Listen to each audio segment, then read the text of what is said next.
এখন থেকে আমরা আর 4000 ঘন্টা ওয়াচ টাইম দিয়ে আমাদের চ্যানেলকে মনিটাইজ করতে পারবো না। আগেই টেনশন করবে না, আগে এই সম্পূর্ণ ভিডিওটা দেখো, তারপরেই তোমরা বুঝতে পারবে আসল ঘটনাটা আসলে কি। এটা কিন্তু ইউটিউবের অফিসিয়াল আপডেট, এটা আমার বানানো কথা না।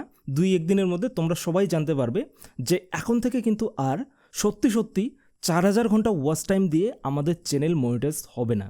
ইউটিউবের কথা অনুযায়ী ইউটিউবের দর্শকের সংখ্যা আগের তুলনায় অনেক বেড়ে গিয়েছে, কিন্তু মনিটাইজ করার যে ক্রাইটেরিয়া সেটা আগের মতোই 1000 সাবস্ক্রাইবার এবং তার সঙ্গে 4000 ঘন্টা ওয়াচ টাইম, এটাই কিন্তু রয়ে গিয়েছে। তাই ইউটিউব চ্যানেলকে মনিটাইজ করার জন্য আগে যে ক্রাইটেরিয়া রয়েছে সেটাকে কিন্তু পরিবর্তন করে দিয়েছে। তবে যে সাবস্ক্রাইবারের সংখ্যা সেটা কিন্তু আগের মতোই থেকে গিয়েছে, 1000 সাবস্ক্রাইবার থাকলেই কিন্তু হয়ে যাবে। কিন্তু তার সঙ্গে যদি তোমার লং ফর্ম ভিডিও হয়ে থাকে তাহলে সেখানে তোমার লাগবে 8000 ঘন্টা ওয়াচ টাইম, 4-এর ডাবল লাগবে। এখন আগে 4000 ঘন্টা ওয়াচ টাইম দিয়েই আমরা আমাদের চ্যানেলকে মনিটাইজ করতে পারতাম। এখন থেকে 1000 সাবস্ক্রাইবার তার সঙ্গে যদি লং ভিডিও হয়ে থাকে তাহলে 8000 ঘন্টা ওয়াচ টাইম লাগবে, এবং যদি তুমি শর্ট ভিডিও আপলোড করে থাকো তাহলে 1000 সাবস্ক্রাইবার তার সঙ্গে 20 মিলিয়ন ভিউ কিন্তু তোমার প্রয়োজন হবে। তবে সেটা আজ থেকেই কিন্তু কার্যকর হবে না, এর জন্য একটা ইউটিউব টাইম দিয়ে দিয়েছে, সেটা হচ্ছে 2027 সালের 31শে জানুয়ারি অবধি। এখন যা রয়েছে 1000 সাবস্ক্রাইবার তার সঙ্গে 4000 ঘন্টা ওয়াচ টাইম সেটাই থাকবে, কিন্তু ফেব্রুয়ারির 1 তারিখ থেকেই নতুন নিয়মে 1000 সাবস্ক্রাইবার তার সঙ্গে 8000 ঘন্টা ওয়াচ টাইম অথবা 20 মিলিয়ন ভিউজ কিন্তু আমাদের প্রয়োজন হবে। তবে যার যার চ্যানেল আগে থেকেই মনিটাইজ রয়েছে তাদের কিন্তু এটাতে কোনো সমস্যা হবে না।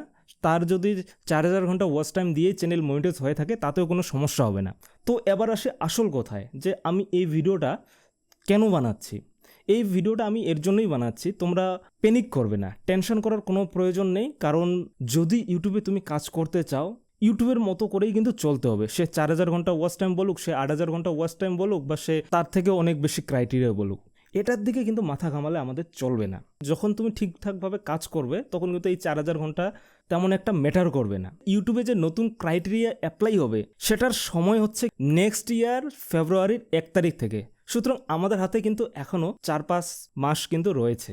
এই 4-5 মাসের ভেতরে যদি তুমি তোমার চ্যানেলকে মনিটাইজ করতে চাও তাহলে কিন্তু আগে যে ক্রাইটেরিয়া রয়েছে 1000 সাবস্ক্রাইবার এবং তার সঙ্গে 4000 ঘন্টা ওয়াচ টাইম, সেটা দিয়েই কিন্তু তোমার চ্যানেলকে মনিটাইজ করতে পারবে। সুতরাং আমি বলবো যে এই 4-5 মাস একটু ধৈর্য ধরে তোমরা ভালোভাবে তোমাদের কন্টেন্ট আপলোড করা শুরু করো।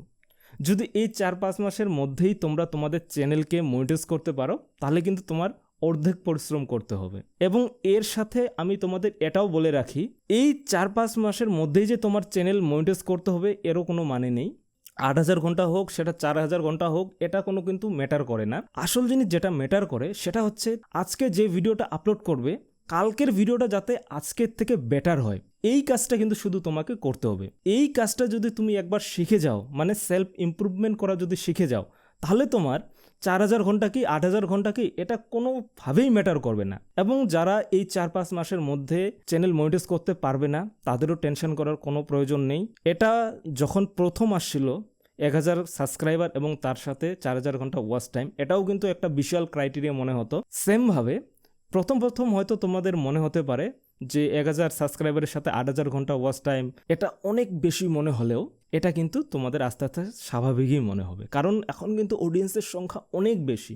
তাই এসবের দিকে কান দেবে না, এই ধরনের ভিডিও বেশি দেখার প্রয়োজন নেই। এই সমস্ত ভিডিও দেখলে শুধু তোমাদের টেনশন বাড়বে, মাথা ব্যথা করবে। তাই আমি বলবো মন দিয়ে কাজ শুরু করে দাও। একটা কথা মাথায় রাখতে হবে, তুমি যে ইউটিউবার হতে চাও বা ইউটিউবে কাজ করতে চাও, এর জন্য তুমি কতটা স্যাক্রিফাইস করতে রেডি, তুমি কতটা সময় দিতে রেডি, কিছু না কিছু কিন্তু তোমাকে দিতেই হবে। যদি তুমি ভেবে থাকো যখন তখন যা পাবো আপলোড করব, যখন যা মনে হয় আপলোড করে দেবো, এভাবে কিন্তু হবে না। এরকম ব্যাপার না, ব্যাপারটা হচ্ছে তোমাকে রেগুলার ওয়াইজ তোমাকে সিস্টেমেটিকভাবে কাজ করতে হবে। ইউটিউবের গাইডলাইন যে রুলস রয়েছে, copyright strike, copyright claim, community guideline, এসব মেনে চলতে হবে। তোমাকে রেগুলার আপলোড করতে হবে। রেগুলার বলতে আবার অনেকে মনে করে যে ডেইলি আপলোডটা রেগুলার না। রেগুলার হচ্ছে তুমি কিভাবে ভিডিও আপলোড করবে, মাসে একটা আপলোড করবে নাকি সপ্তাহে একটা আপলোড করবে নাকি একদিন বাদে একদিন আপলোড করবে, এই রেগুলারিটিটা তোমাকে মেনটেন করতে হবে। এমন করবে না যে কোনো মাসে একটা ভিডিও আপলোড দিলে কোনো মাসে 10টা ভিডিও আপলোড করবে, এরকম করবে না। তুমি আগে থেকেই ডিসাইড করবে যে তুমি মাসে কটা ভিডিও দিতে পারবে বা সপ্তাহে কয়টা ভিডিও দিতে পারবে। এইভাবে কিন্তু তোমাকে সিস্টেমেটিকভাবে কাজ করতে হবে। তো এই ভিডিওটা এর জন্যই বানালাম। অযথা প্যানিক করবে না, এই রিলেটেড আর ভিডিও দেখার প্রয়োজন নেই, এখনও অনেক সময় আছে। এই সময়ের মধ্যেই যদি তুমি তোমার চ্যানেলকে মনিটাইজ করতে পারো, তাহলে আগে যা ক্রাইটেরিয়া রয়েছে সেই ক্রাইটেরিয়া অনুযায়ী তোমার চ্যানেলকে মনিটাইজ করতে পারবে। আর 2027 সালের 1 ফেব্রুয়ারি থেকে আমাদের ক্রাইটেরিয়া কিন্তু ডাবল হয়ে যাবে। তবে যা সাবস্ক্রাইবার রয়েছে 1000, সেটা কিন্তু 1000ই থেকে যাবে। শুধু আমাদের ওয়াচ টাইমের জায়গায় 8000 ঘন্টা ওয়াচ টাইম লাগবে, এবং যদি শর্ট ভিডিও আপলোড করো তাহলে সেখানে আমাদের 10 মিলিয়ন ভিউজের জায়গায় 20 মিলিয়ন ভিউজ লাগবে। তো এটাই ছিল আজকের ভিডিও। মন দিয়ে কাজ শুরু করো। ইউটিউবে কিভাবে ভিডিও আপলোড করবে সেই রিলেটেড তোমার প্ল্যানিং তৈরি করো, কিভাবে তোমার প্রত্যেকটা ভিডিও আস্তে আস্তে ইমপ্রুভ করবে, এই সব কিছু তুমি করা শুরু করে দাও। তো ভিডিওটা এখানে শেষ করছি, দেখা হচ্ছে আরেকটি নতুন ভিডিওতে। ভালো থাকবে, সুস্থ থাকবে।